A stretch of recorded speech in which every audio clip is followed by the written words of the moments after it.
Welcome back, and in this segment we will be continuing our celebration of the River Nile and the Eid Wafa Nil, or the festival of the fidelity of the Nile River. And in the previous segment we have discussed the history of it and how it's an ancient Egyptian tradition celebrating the flooding of the River Nile, which lasted for 4 months, and it reached its highest peak during the month of August. We discussed some of the important festivities like the Opet festival, which took place in Luxor. Of course, the River Nile doesn't inundate right now because of the construction of the high dam, but still we tend to celebrate the fidelity of the Nile, or Wafa Nil, as a tradition here in Egypt. And we will be further discussing the history and importance of the River Nile. And right now I'm joined by Dr. Mamdouh Farouk, and he's an archaeologist. Good afternoon, doctor. Good afternoon. Good afternoon. Thank you very much for joining us. And at the beginning, I'd like to ask you about the festival itself. You know, the day, the fidelity of the Nile. What does it mean to Egyptians?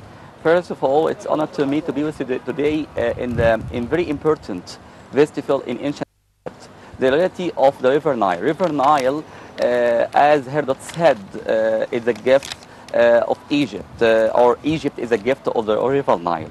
Before talking about the festival itself, I would like to shed more light about the formation of River Nile from the 60 million years ago. The River Nile was created or formed by God when some geological events has happened on the earth, and the volcanoes events and the movement on the earth, the formation of highlands of Ethiopia and the west of lakes in West Africa, all the rainy water accumulated on the top of these highlands and was getting down very forcefully to the River Nile. River Nile, Egypt, all Egypt was completely covered with Mediterranean Sea from can say 60 million years. I Miocene era, the very important. All Egypt covered with water, and in 20 millions years ago, this water coming back and remain some canyons, okay, and one sand silt in Egypt. So at 25,000 years ago, the rainy water from the mountain at the eastern desert met with Ethiopia's canals or Ethiopia's River Nile and formed River Nile from 12,000 years ago. At the beginning, we have the 5 Niles: the pre-Nile, EU Nile, and the new Nile. That's a present time.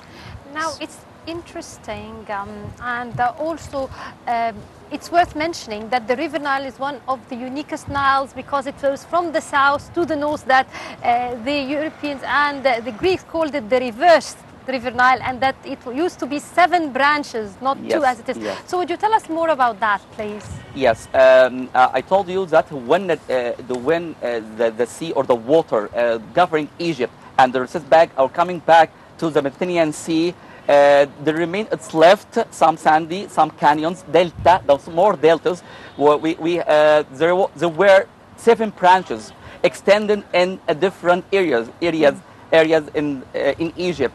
And after formations, after years, the Meta and the Rosette, the branches only remain in Egypt. But Egypt, we can say the depression of Fayoum, the one of the most branches in Egypt, the Western Desert.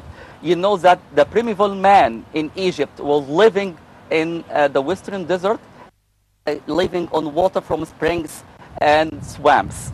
So Egypt, okay, after geological movements happened for million years or 1,000 years, okay, it's a lifeline from the West Africa extending and get through the Egypt until to pour in the Mediterranean Sea. Yes. Has there been any development or changes in the archaeological aspects today? No, archaeological, you mean that ancient Egyptian festivals? Yes. Yeah. Happy happy, or Itru'a. Itru'a, it means in hieroglyphic, the great river. It was a name of River Nile. And the Habi is the god of River Nile. But when he was angry, okay, the River Nile didn't come to Egypt. And all the poverty, okay, strike Egypt at this time. So when he was happy, the inundation come, and all the farmers and people and children and women. We have a hymns of River Nile, okay, say that the when the River Nile, or Habi, not Habi, it's a real name of the river god, or god River Nile, Habi. When he come with a huge belly, and he carry a goodness from vegetables, fruits, and birds, and everything, okay, that all children and women coming out to the River Nile banks and rejoicing with him. But I would like to say something very important.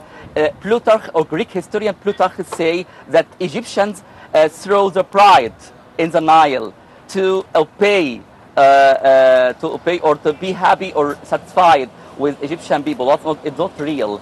Ancient Egyptian civilization had nothing is sacrificed from people in this time. So they throw statues, they throw lotus and papyrus flowers in the River Nile at the first cataract. We have the sixth cataract was as obstacles of River Nile streaming from the Ethiopia highlands to the Egypt. So at the first cataract, they celebrated with the god Habi, and through salt, lotus, papyrus, and the statue, not a real pride, as the Plutarch said.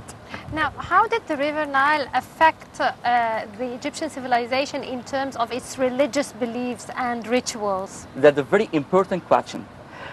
We have some divisions of the Paleolithic or the chronology in ancient Egypt. We can Paleolithic and Neolithic. Paleolithic is all the Stone Age that the Egyptian was living on the desert.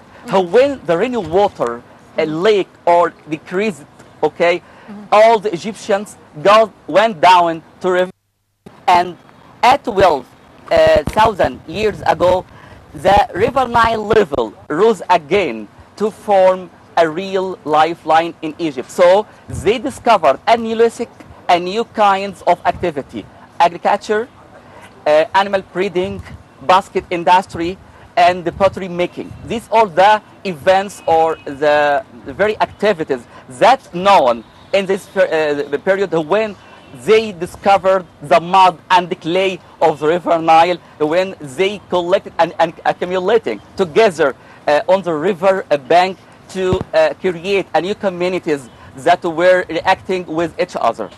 Yes. What about the religious beliefs? Like, I understand that because the area where it flooded, so it was wet, so they built their homes, but then they went to dry land for the tombs, and that it affected even the burials. Would you tell us more about such rituals? Yes. Actually, the ancient Egyptians were keen to build their tombs away from the inundation.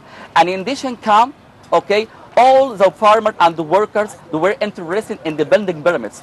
Khufu, the great king in ancient Egypt, as far as dynasty, that when the rainy or the inundation season come, the workers or farmers, they were working in building in the pyramids. So is a break time for the worker at this time, and they curved or hewn their tombs away from the River Nile and inundation. We have some fossils that was remains on some stone that River Nile.